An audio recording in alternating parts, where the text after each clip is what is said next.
Maya's stomach growled as she counted the crumpled bills in her worn pursy $12.37. It was all she had left after paying the electric bill, and payday wasn't for another 4 days. She pulled her thin jacket tighter against the October wind, trying to ignore the hole in her left sneaker that let in the cold. At 19, she'd already learned that life had a way of testing you when you least expected it, but she'd never let it break her spirit.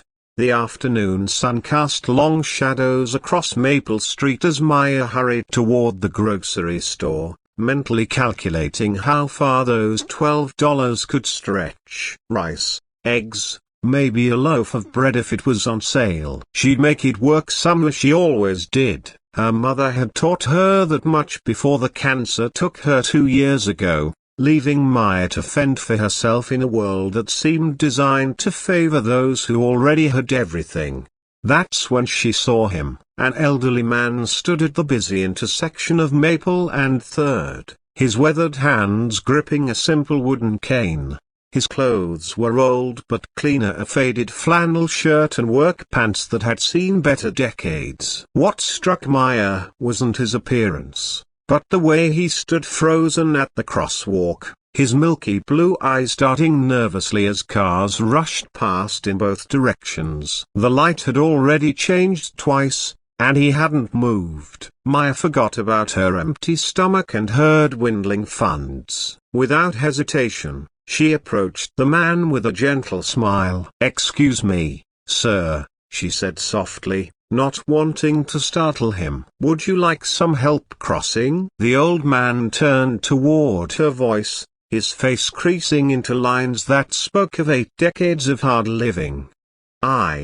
Well, I suppose I could use a hand," he admitted, his voice barely audible over the traffic. "These old eyes aren't what they used to be, and these cars move so fast nowadays." "Of course," Maya said, offering her arm. "I'm Maya, by the way." "Harold," he replied, accepting her support with a grateful nod. "Harold Jameson." As they waited for the light to change, Maya noticed Harold's slight tremor and the careful way he positioned his feet. She realized this wasn't just about poor eyesight. He was afraid. In a world that seemed to move faster every day, he'd been left behind, standing alone at the edge of his comfort zone. "Don't worry, Mr. Jameson," Maya said gently. "We'll take it nice and slow." When the walk signal finally appeared, Maya guided Harold across the street at his pace, ignoring the impatient honks from cars waiting at the light. She felt Harold's grip tighten on her arm as they navigated around a pothole, and she instinctively slowed down even more. "You're very kind, dear," Harold said once they reached the other side safely. "Not many young people would bother with an old fool like me." "You're not a fool, Mr. Jameson," Maya replied firmly. "And kindness doesn't cost anything. My mom always said it's the one thing we can give freely, no matter how little we have." Something in Harold's expression shifted as he studied her face more carefully. "Your mother sounds like she was a wise woman." "She was," Maya said, her voice catching slightly. "She passed away a couple of years ago, but her lessons stuck." Harold nodded solemnly. "I'm sorry for your loss." "And where are you headed now, if you don't mind me asking?" Maya glanced toward the grocery store, then back at Harold. "Just running errands. Nothing important." "Are you sure you're okay from here?" "Actually," Harold said, leaning more heavily on his cane, "I was trying to get to the bank before it closes, but I'm afraid I'm moving slower than I planned." Would you mind walking with me just a little further?" Maya checked her phone. The bank closed in 20 minutes. And it was 6 blocks away. She thought about the grocery store, about her empty refrigerator, about the rice and eggs she desperately needed. Then she looked at Harold's uncertain expression and made her choice. "Of course," she said. "Let's get you there." They walked slowly through downtown, Harold sharing stories about the town's history and Maya listening with genuine interest. She learned that he'd lived here all his life, had worked with his hands since he was 12, and that his wife of 53 years had passed the previous spring.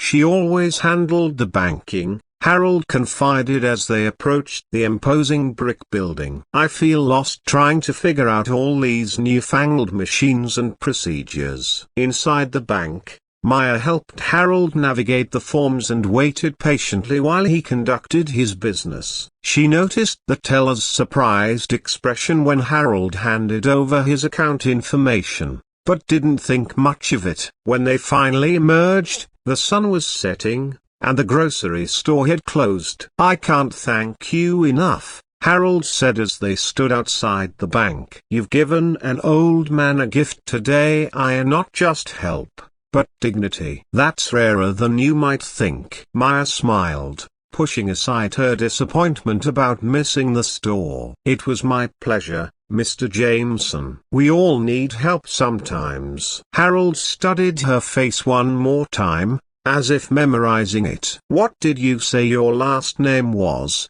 dear?" "Rodriguez," Maya replied. "Maya Rodriguez." "Well, Maya Rodriguez," Harold said slowly, "I have a feeling our paths were meant to cross today." 3 days later, Maya was heating water for another meal of instant ramen when someone knocked on her apartment door. She opened it to find a woman in a business suit holding an official-looking envelope. "Miss Rodriguez? I'm Janet Palmer from Palmer, Smith Associates. I represent Mr. Harold Jameson. He asked me to deliver this personally." With trembling hands, Maya opened the envelope and found a letter written in careful, old-fashioned script. "Dear Maya, you showed kindness to a stranger when you had every reason to worry about your own troubles. What you don't know is that I've spent 40 years building Jameson Agricultural Holdings, and at 82, I have no children to inherit what I've built. I've been looking for someone who embodies the values that made this community great, someone who understands that true wealth isn't measured in dollars, but in the compassion we show one another. I'm offering you a full scholarship to the agricultural college of your choice, and when you're ready, a partnership in my business. But more than that, I'm offering you a chance to carry forward the kindness your mother taught you. The world needs more people like you, Maya. Let me help you become everything you're meant to be. Your friend, Harold." Maya sank into her chair, tears streaming down her face. She thought about her mother, about the lessons in kindness that had guided her through the darkest times, about the simple act of helping a stranger that had changed everything.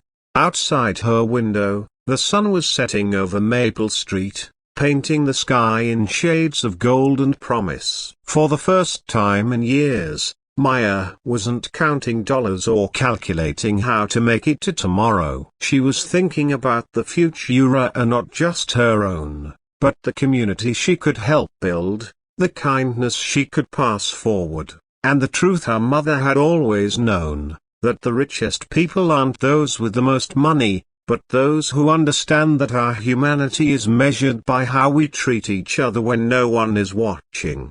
Sometimes the smallest acts of kindness plant the largest seeds of hope.